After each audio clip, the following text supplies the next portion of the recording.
No meillä urakka sai alkunsa niin, että katolle oli tarve mennä ja tunnen yhden peltisepän, pitkän linjan peltisepän ja pyysin häntä käymään siellä katsomassa puolestani, että mikä on tilanne. Hän kertoi, että pientä tilkitsemisen tarvetta on ja sovittiin, että rakennusliike tulee tilkitsemään ne asiat hänen toimestaan ja hän sitten katsoi vielä tarkemmin ja suositteli maalausta ja siitä tämä lähti liikkeelle. Otin isännöitsijän yhteyttä, että pitää maalata ja isännöitsijällä oli sitten muutama kene olla yhteydessä ja maalauspartio oli yksi ja siitä sitten mentiin eteenpäin. Me päädyttiin maalauspartioon lähinnä isännöitsijän tuomien vaihtoehtojen pohjalta ja nettisivut kun katsoin, niin tuntui uskottavalta ja pyydettiin tarjous myös teiltä. No, talo on valmistunut vuonna 2004, niin varmaan maalausta ei ole aikaisemmin tehty. Noin 20 vuotta nyt ensimmäinen kerta.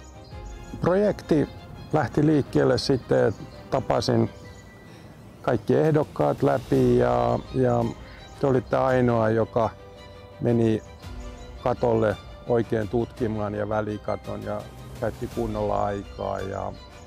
Ja varmaan sitten tarjous tuli siltä pohjalta, mitä näitte, eli katto oli varsin hyvässä kunnossa ja näitte, että työmäärät ovat varmaan kohtuullisia tässä kohteessa. Lopputulos oli erinomainen. Se oli väri ja kaikki ja meillähän sitten maalattiin kattojen lisäksi myös autotallin seinät ja katoksen seinä ja maalia on käytetty sopivasti joka paikassa, että se on niin kuin silmällä nätti pinta, että ollaan erittäin tyytyväisiä lopputulokseen. No kyllä minä maalauspartio suosittelisin, koska kokonaisvaltainen projektin hallinta menee juuri niin kuin on sovittu ja alusta loppuun niin kaikki samalla tasolla eli erittäin hyvällä tasolla ja otetaan huomioon tarjousta laadittaessa, että mitä ollaan tekemässä ja sitten kun tullaan tekemään, tehdään sovitut ja ehkä vähän ylikin, kun oli vielä joku katoksen alus tai parvekkeen katot, mutta ne sovittiin ja nekin hoitu vielä, niin ollaan erittäin tyytyväisiä.